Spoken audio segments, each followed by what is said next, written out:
आज मैं दो मुद्दों पे फोकस कर रहा हूं आपके समक्ष।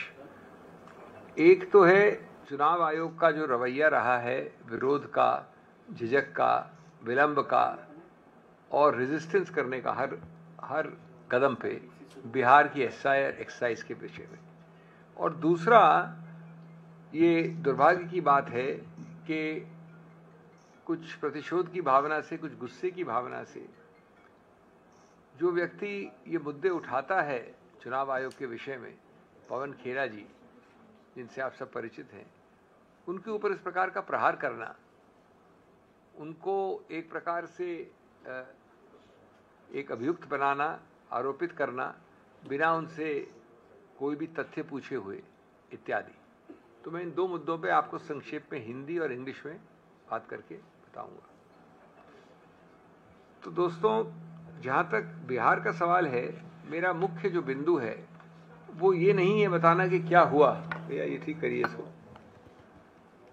क्योंकि आप जानते हैं कि क्या हुआ। मैं खुद पेश हो रहा हूँ उच्चतम न्यायालय में, अनेक हियरिंग्स हुई हैं, तो मैं किसी सब जुडिस मैटर के मेरिट्स पे नहीं कहूँगा। लेकिन जो मैं ज़्यादा जागरूक करना चाहता हूँ आपके समक्ष और उठाना चाहता हूँ प्रत्यक्ष रूप से, वो ये बात है कि किस प्रकार से चुनाव आयोग ने हर कदम पर विरोध किया, हर मुद्दे पे, जब तक कि उच्चतम न्यायालय ने एक आदेश नहीं दिया और उसको आदेश में परिवर्तित नहीं किया।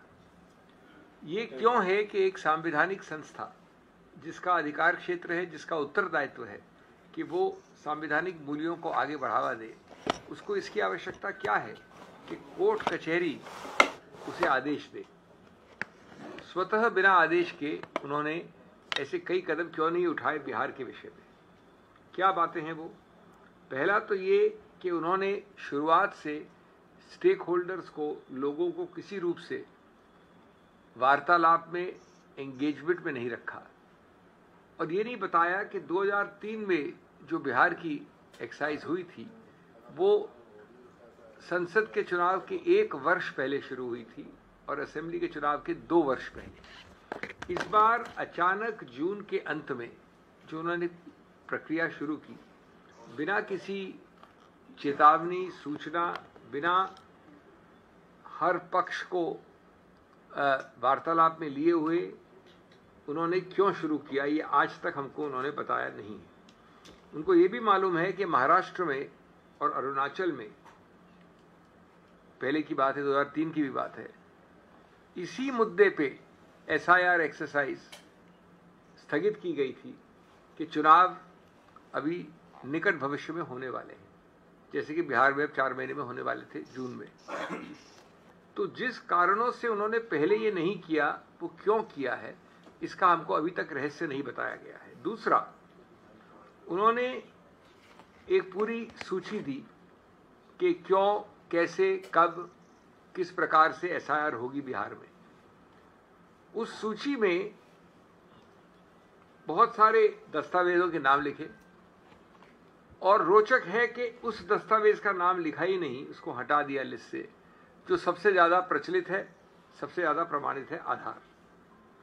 ये भी एक बहुत ही रहस्यमय बात है। जल्दबाजी में जो जनगणना होगी, लोकतंत्र की नींव उससे कमजोर होगी, इस बात का ध्यान नहीं रखा। आधार से जुड़ा है हर घर, हर द्वार, फिर भी आयोग क्यों कर रहा है आधार से इनकार, इसका जवाब भी नहीं दिया उन्होंने। राशन, पेंशन, टैक्स में आधार है स्वीकार, तो मतदाता सूची में क्यों है इनकार? ये अब जो हुआ उच्चतम न्यायालय ने कहा, उसकी बात नहीं कर रहा हूं मैं उनके रवैये, उनके रुख की बात कर रहा हूं।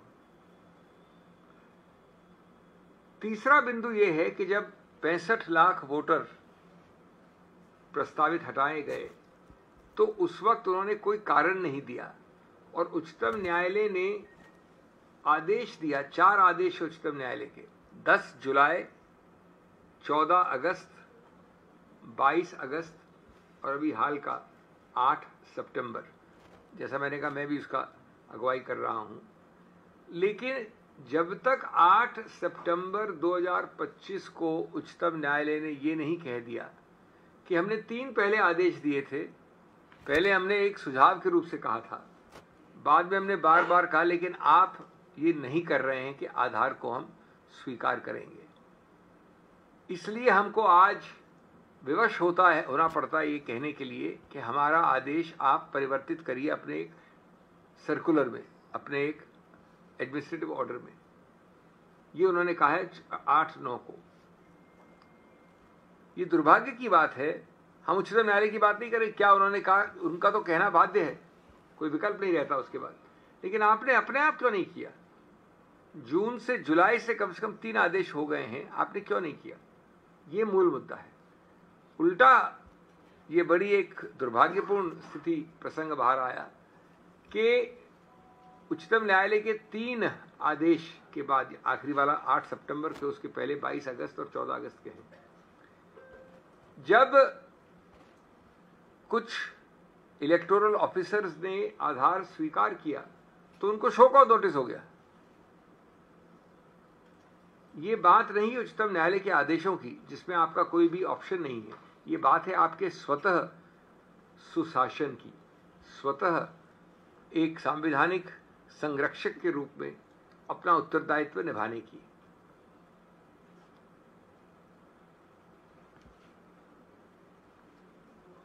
मैं आपको अब एक दूसरे बिंदु पे ले जाना चाहता हूं जो अत्यंत दुर्भाग्यपूर्ण है और उसमें एक और भी ज्यादा दुर्भाग्यपूर्ण प्रतिशोध की भावना, गुस्से की भावना आती है जो किसी भी संवैधानिक संस्था को शोभा नहीं देती। ये मुद्दा है श्री पवन खेड़ा के विषय में और उनकी पत्नी मिस नीलिमा कोटा के विषय में। मैं आपको 2-4 तथ्य दे दूं, फिर मैं बताऊंगा आपको। 2 सितंबर को नई दिल्ली के डिस्ट्रिक्ट जो इलेक्शन ऑफिस है ईसी का, उन्होंने एक शो कॉज दिया है, कारण बताओ नोटिस, पवन खेड़ा जी को, जो आप सब जानते हैं। और ये जो दस्तावेज उन्होंने प्रकाशित कर दिया आप लोगों के जरिए हर अखबार में, उसमें उनके सब पर्सनल डिटेल्स डाल दिए, पवन खेड़ा जी के और कुछ समय बाद उनकी पत्नी के। और ये सब किया बिना पवन खेड़ा जी को कोई भी अवसर दिए हुए, बिना प्रायर शो कॉज, प्रायर अवसर, इसमें सीधा छाप के फिर दिया अखबार को। उसका जो टोन है वो एक्यूजेटरी है, दोषी ठहराने वाली भाषा है, मानहानि वाली भाषा है, इन्वेंडो और इंसिनुएशन, संकेतात्मक रूप से किसी के छवि को गिराने की भाषा है। अब इसका क्या मुद्दा है? मूल मुद्दा, गलती तो आपकी है और आप आक्षेप और लांछन लगा रहे पवन खेड़ा पे, ये शोभा नहीं देता। गलती आपकी क्यों है? ये 3 तथ्य आप नोट करें। श्री पवन खेड़ा रजिस्टर्ड हैं इलेक्टर के रूप में कॉन्स्टिट्यूएंसी नंबर 40 में दिल्ली में। 2017 में जब वो जंगपुरा गए तो उन्होंने अपने नए निवास स्थान जंगपुरा के लिए एक पूरी अर्जी तैयार करवा ली, क्योंकि उनको स्थानांतरण करना था।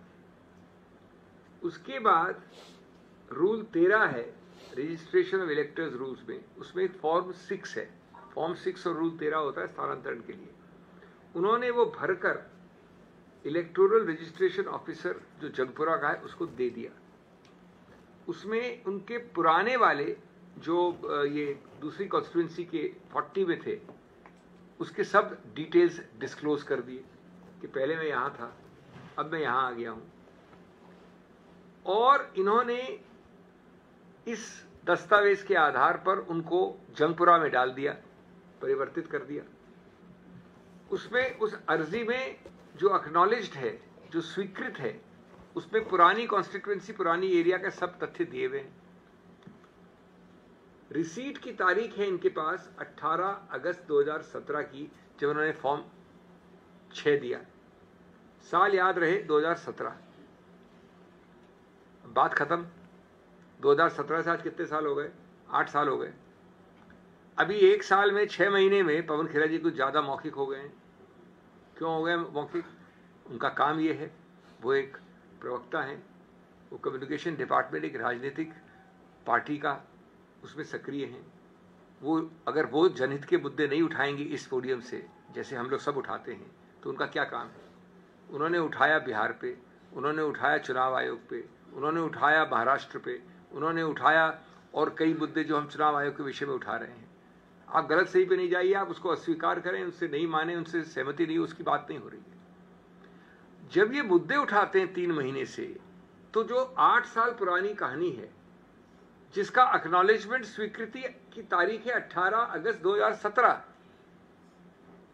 उस स्वीकृति को आप भूल जाते हैं जिस स्वीकृति के अंतर्गत आपने यहां से यहां मुझे स्थानांतरण कर दिया था, और आप उनको ये कारण बताओ नोटिस देते हैं। उनको और उनकी पत्नी को नेम एंड शेम करने का प्रयत्न करते हैं। इससे पहले आंतरिक जांच तो करते, बुला लेते कि हमको एक खबर आई है कि आप 2 जगह हैं, जरा दिखाइए, वो दिखा देते रिसीट। ये एक मुद्दा है। दूसरा मुद्दा है कि अगर मैं रिसीट देता हूं आपको, मैं इस महिला को रिसीट देता हूं कि मेरे को यहां से वहां जाना है, दूसरा अर्जी इस आदमी को देता हूं कि मैं यहां आ गया हूं, वो मुझे वहां डाल देता है परिवर्तित के जंगपुरा में, तो ये जो विलंब है 8 साल का, ये जो एक्शन लेने का कि आपने अपने रिकॉर्ड उस स्वीकृत एक्नॉलेजमेंट के अंतर्गत नहीं बदले, वो किसकी गलती है? पवन खेरा की गलती है? क्या पवन खेरा आपके ऑफिस में बैठ के उसको चेंज करेंगे रिकॉर्ड को? अपने विलंब को 8 वर्ष के आपने डिग आउट किया, खोदा। क्यों? क्योंकि पवन खेरा ने आपके विरुद्ध कुछ बोला, और आपके विरुद्ध नहीं बोला, उन्होंने संस्थापित संस्था संरक्षक संवैधानिक मूल्यों के विषय में आपके विषय में बोला, कोई पर्सनल तो है नहीं।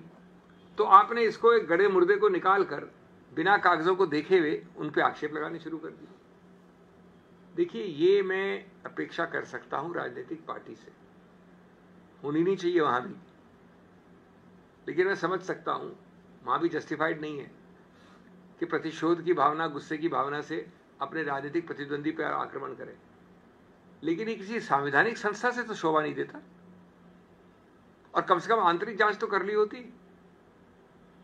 इसलिए मैंने कहा कि जिसने 7 साल पहले सच्चाई बता दी थी, आज उसी को कटघरे में खड़ा कर लिया, ये न्याय है या राजनीति की करतूत है? और राजनीति की करतूत कम से कम संविधान के चुनाव आयोग को शोभा नहीं दे सकती, किसी और को दे या न दे। जिसे खुद अपनी लापरवाही पर शर्म या लज्जा आनी चाहिए थी, वो दूसरे पे उंगली उठा रहा है। 8 साल पुराने बिना चेक किए हुए दस्तावेज, जल्दबाजी में आपको एक गुस्से में कुछ न कुछ शो को नोटिस इशू करना है, तो आपने बुलाया नहीं, पूछा नहीं, बातचीत नहीं की, और एक बिल्कुल उनके छवि को नुकसान पहुंचाने के भावना से आपने उन पर अटैक लगा दिया। तो मैं अंत में संक्षेप में ये कहूंगा कि कई प्रश्न इससे उठते हैं। बहुत विनम्रता से मैं कहूंगा कि चुनाव आयोग को इन प्रश्नों पर ध्यान देना चाहिए। नंबर 1 प्रश्न कि आपने चुनाव आयोग, माननीय चुनाव आयोग, एक बार भी अपने आंतरिक रिकॉर्ड्स में क्यों नहीं एक इंक्वायरी की, एक जांच की, इस सब प्रक्रिया को शुरू करने से पहले? कि 2017 में आपकी अनुमति के साथ वो ए से बी गए थे और एक्नॉलेजमेंट की अर्जी पड़ी है, उनके बाद तारीख मैंने दे दी आपके सामने। नंबर 2 कि अगर ये है दस्तावेज रिकॉर्ड में जो होने चाहिए, तो किसने अनुमति दी, किस स्तर पे अनुमति दी, किस हाई लेवल पे अनुमति दी कि ये कारण बताओ नोटिस बिना किसी जांच के इशू कर दो भाई? क्यों? क्योंकि वो किसी एक राजनीतिक प्रतिद्वंदी पार्टी का एक मेंबर है, वो हमको तंग कर रहा है, वो हमसे प्रश्न पूछ रहा है, गणतंत्र में वो एक मुख्य धारा की पार्टी की तरफ से गणतांत्रिक प्रश्न पूछ रहा है, इसलिए उसको शो कॉज इशू कर। और 8 साल बाद सबसे बड़ा इशू होता है टाइमिंग का। महाराष्ट्र तो कुछ पुराना हो गया, बिहार 3 महीने से चल रहा है, जोर पकड़ा हुआ है, तीव्रता पकड़ा हुआ है, इंटेंसिटी पकड़ा हुआ है, और आपकी टाइमिंग भी तभी है 8 साल बाद। जहां तक मुझे याद है, कुंभकर्ण भी 6 महीने में उठ गया था। हम तो 8 साल की बात कर रहे हैं, अचानक आप दहाड़ रहे हैं 8 साल बाद। ये चौकसी नहीं है, ये प्रतिशोध है, और उस नियम कानून का चोला पहनाया जा रहा है उसे। Friends, very briefly in English, I am focusing on 2 issues very briefly. One is about the general approach of the Election Commission in resisting. That's my main focus. I'm not on the various orders they have suffered or they have to obey. I am not on the other things, but why do they have to resist every step of this process of the Bihar SIR exercise? 3 or 4 very quick points till I come to my second issue. Issue number 1, that what the court is doing, what the court is directing you to do, on which you and I have no option. It's a court order. Why have you not taken steps yourself in the first place? And more importantly, why have you mulishly, obstinately opposed everything unless the court directs you? That's my real point. Number 2,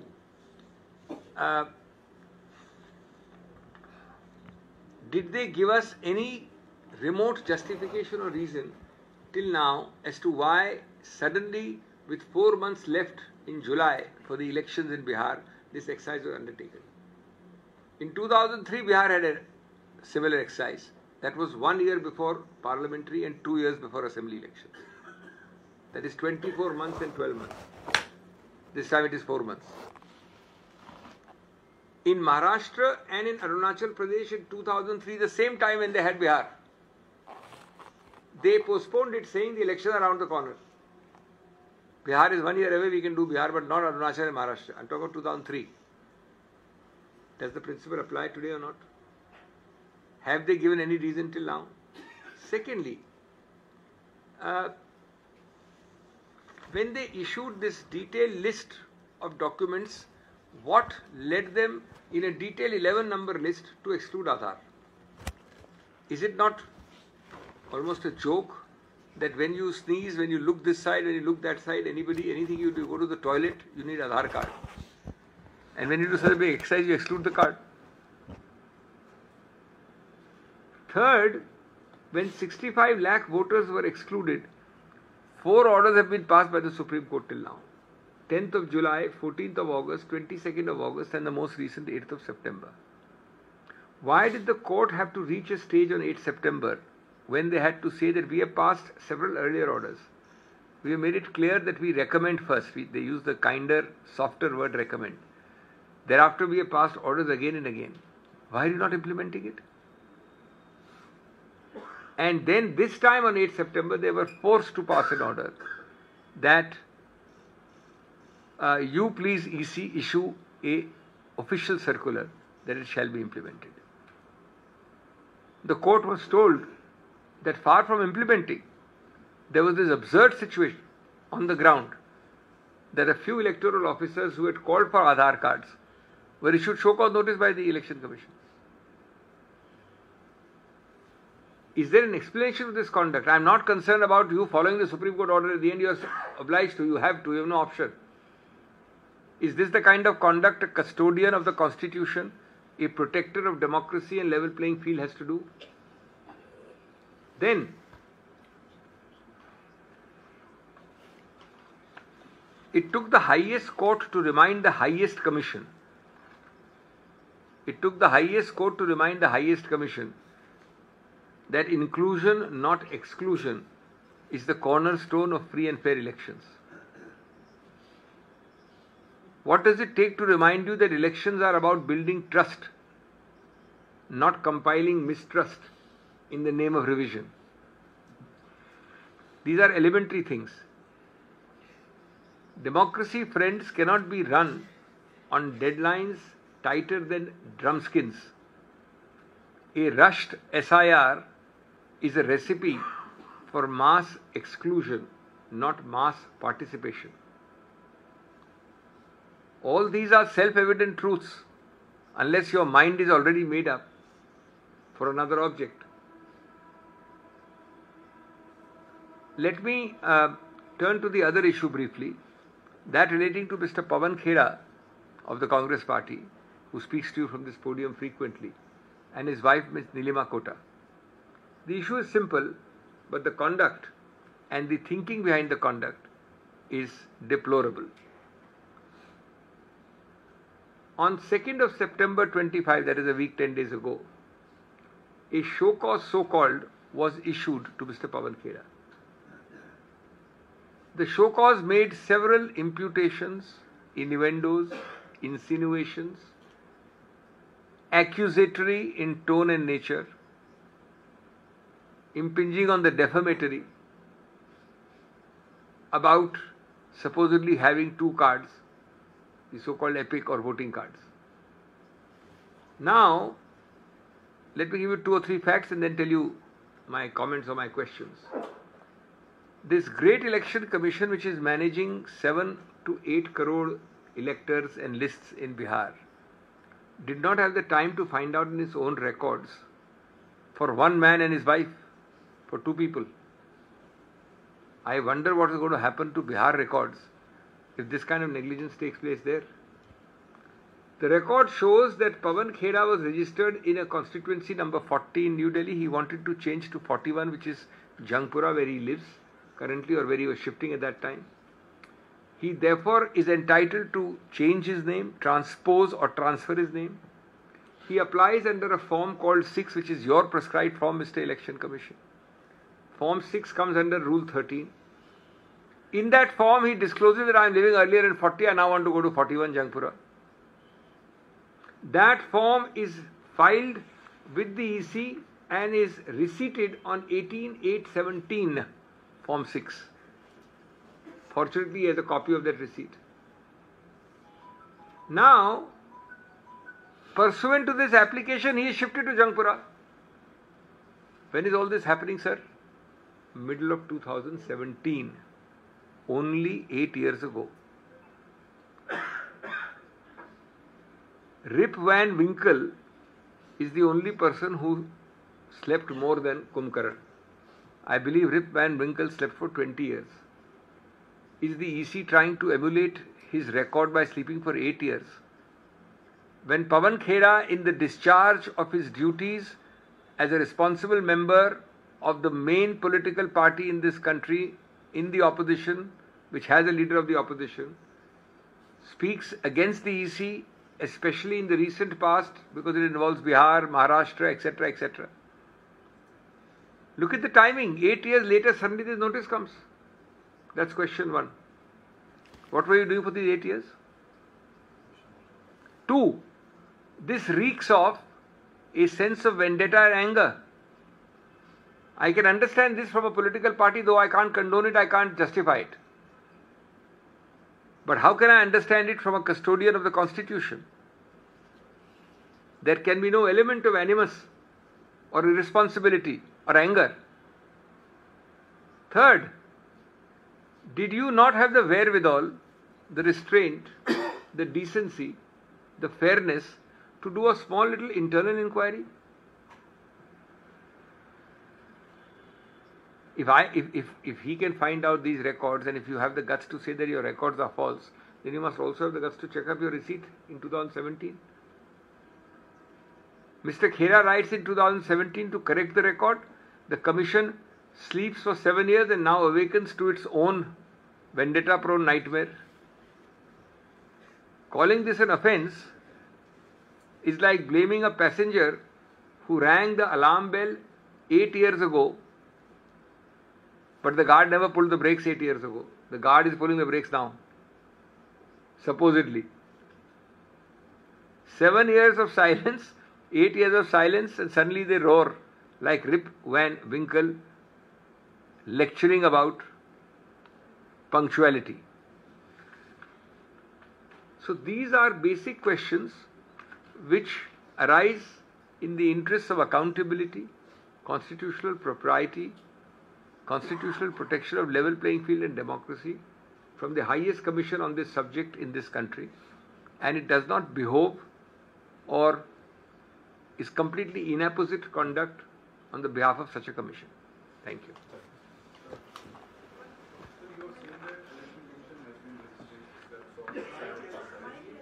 एक एक करके हाँ आइए.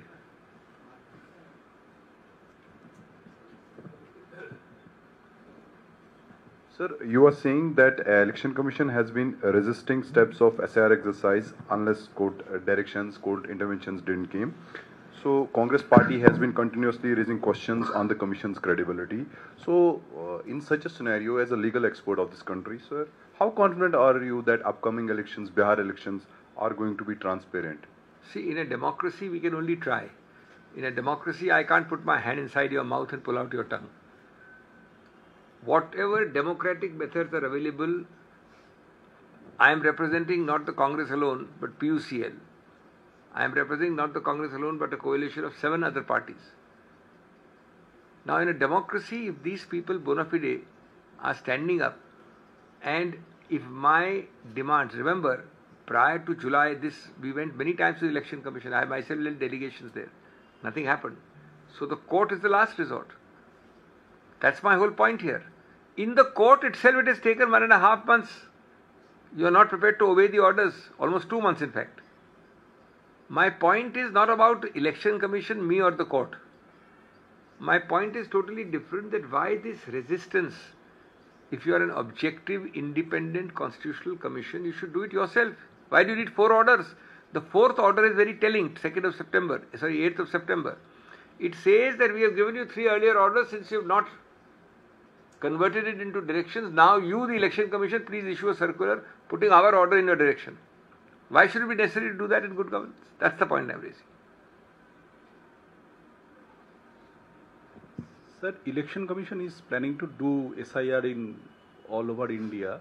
So my question is, after the Supreme Court's last order, can they go ahead without accepting Aadhaar in other states? You have answered your own question. The answer is obviously not. What is sauce for the goose is sauce for the gander. You can't have different regimes applying to different parts of India. So once the Supreme Court order, this is only interim orders. We are also requesting the Honorable Court, despite knowing their very heavy schedule, that the main matter should be heard. So the first point is, to your answer is absolutely not possible. Second answer to you is that we also expect the larger issue of the case to be decided. Aadhaar is not the only issue. Aadhaar for the time being is an issue. There are several issues that you are violating several provisions of several acts. And that issue will be decided by the Supreme Court definitively, which we have requested, but it will take a bit of time. And I am sure that before this so-called All India exercise starts, we will have a judgment one way or the other. And that will settle the equilibrium between ABC allowed and XYZ not allowed. Abhishek ji, मेरा सवाल ये है, पवन खेड़ा जी और उनकी पत्नी का जो matter है नीलिमा जी का, उसको लेकर जो है मामला जो सामने आया है, जो आप लोगों ने खुलासा किया है, चुनाव आयोग इस पूरे मामले पे कहीं न कहीं बेनकाब दिखाई दे रहा है. आगे क्या कार्रवाई आप लोग करने वाले हैं? आगे क्या एक्शन लेने वाले हैं आप लोग? आगे की बातें तो हम करेंगे बाद में. अभी देखिए, गणतंत्र में सबसे पहला पड़ाव होता है जनता को आपके जरिए कम्युनिकेट करना. आगे क्या होगा नहीं होगा पवन खेड़ा जी भी निर्णित करेंगे इत्यादि. मैं उनकी बिहाफ पे नहीं बोल सकता, लेकिन हम एक जनहित की बात, एक पब्लिक इंटरेस्ट, एक व्यापक मुद्दा बता रहे हैं. वो कुछ भी नहीं करें तो भी ये मुद्दा लाइव है, वो कानूनी एक्शन ले तो भी ये मुद्दा लाइव. ये मुद्दा पवन खेड़ा का नहीं है, ये मुद्दा एक जनहित का मुद्दा हम रेज कर रहे हैं कि भैया अब 8 साल बाद किसी आदमी जो गणतंत्र में बोल रहा है, उसको इस तरह से कैसे आप कह सकते हैं बिना अपने रिकॉर्ड चेक किए, बिना जांच किए, बिना बुलाए उनको. ये मुद्दा है. Singhvi sir, one question. क्या बोल सकता हूँ मैं? सिर्फ ये चाहूंगा शांति बहाल हो वहां पर. अभी तो इतनी फास्ट मूविंग चीजें हो रही हैं कि बोलना उचित भी नहीं होगा, और ये सबसे पहले कहीं और आता है अधिकार क्षेत्र, इसका हमारा भी नहीं है. Sir, apart from SIR, there is one more issue which is of vote chori, regarding which you are raising certain questions from the Election Commission. Today, Rahul Gandhi has also linked it with the VP election, saying that BJP has done vote chori even in that, as that is the same pattern which is being used by them all across the country. What's your take? You must not distort his. He is not connecting the two. That is a different kind of vote chori slogan, completely in a different context. This is a different allegation for one simple reason. You tell me, if allegedly there are 15 less votes than the listed number of people in the India Alliance, then what does it mean? You can call it a slogan-wise of vote chori, but the issue is the same. One is a smaller scale indirect election, one is a larger scale. Number two, is it the first time that such allegations of making and unmaking governments from Karnataka to Maharashtra, from Arunachal to other states, is it the first time? Are we children in the woods that we are hearing it for the first time? And which party? I went to my own MPs to tell them not to vote. Which party would have done it? So I think Rahul Gandhi's sanket, his insinuation is very clear, though in different contexts. Sir Abhishek sir Singhvi sir ये हिंदी में भी एक बार बोल दीजिए कि उपराष्ट्रपति चुनाव के नतीजों पर जब राहुल गांधी से पूछा गया उन्होंने वोट चोरी करार दिया, तो एक सवाल ये है कि क्या कांग्रेस उपराष्ट्रपति चुनाव नतीजों को वोट चोरी से जोड़ रही है? और अभी साथ में कुछ क्रॉस वोटिंग हुई उपराष्ट्रपति के चुनाव में और माना जा रहा है कि विपक्ष के खेमे से हुई, इसको लेकर के क्या आप लोगों की प्रतिक्रिया है? ऐसा है, क्यों विपक्ष एकजुट नहीं रहता? राहुल गांधी जी के वोट चोरी वाले फ्रेज को विकृत करके दो असंबंधित चीजों में एक ही संदर्भ मान के लगाना बिल्कुल गलत होगा। पहली बात, वोट चोरी का जो स्लोगन बिहार में है वो एक अलग संदर्भ है पूरी तरह से, और वहां नंबर्स अलग हैं, लेकिन सिद्धांत वही है, एक बहुत छोटे पैमाने पे, और शायद इस पैमाने पे जहां पर बहुमत पूर्व निश्चित था तब भी, वो है उपराष्ट्रपति के चुनाव में। जो उन्होंने संकेत किया है वो बड़ा सरल है कि अगर आप इंडिया अलायंस में 15 और वोट काउंट करते और वो गायब हो गए तो इसका संकेत, इसका अभिप्राय, इसका क्या मायने हो सकता है, इसकी तरफ वो संकेत कर रहे हैं। और चौथा और अंतिम बात, क्या पहली बार हम ये सुन रहे हैं बीजेपी के रवैये के बारे में? कर्नाटक से महाराष्ट्र, अरुणाचल से कहीं और, उत्तर पूर्व में, कोई नई बात तो नहीं है। वो उस संदर्भ में कह रहे थे, दो अलग अलग संदर्भ है लेकिन सिद्धांत समान हो सकता है। Hello Sanghvi sir, sir, don't you think if the Rahul Gandhi sir is so confident about the voter chori, so according to the People Representation Act 1951, he should submit an affidavit to election commissions? We have answered the affidavit point for the last, 3 months. I have answered it from here. Where were you then? Okay. I have said that time, I don't want to anticipate myself. I have taken a full press conference on it. This government follows the principle, unfortunately, but the election commission should not, and that is what they are doing now, which is even more unfortunate. Ignore the message, start shooting the messenger. That's what is happening. Affidavit is the biggest red herring of this century. It's a non-issue. You people are asking about affidavit, you're not asking about the 10 questions we have asked the election commission. The election commission has not once said that we will look into all this mass of data which under Rahul Gandhi's able leadership the Karnataka government is prepared. We will look into the Bihar data and we'll return to you after 2 weeks of examining. They say you first give this, otherwise we will suppose some murder is being seen and I come running to the police and say, police, first get me an affidavit, then I will look into the murder. What kind of joke is this? So the questions are misdirected. Your questions should be asking them where are the answers to our questions. Sir कल BJP ने जो है दावा किया था कि 14 सांसदों ने जो है क्रॉस वोटिंग की, आज 14 या 15। नहीं, मैंने उत्तर दे दिया, मैं और नहीं दूंगा, मैंने उत्तर दे दिया सर। नहीं सर, आज उनके एक मंत्री ने ट्वीट करके सभी का धन्यवाद दिया है, तो कांग्रेस पार्टी का स्टैंड क्या है कि आप मान रहे हैं कि क्रॉस वोटिंग हुई है या नहीं हुई, या वोट चोरी हुई है? वो मेरे 4 बिंदु जो उनको दिए, 5वां बिंदु आप जोड़ लीजिए।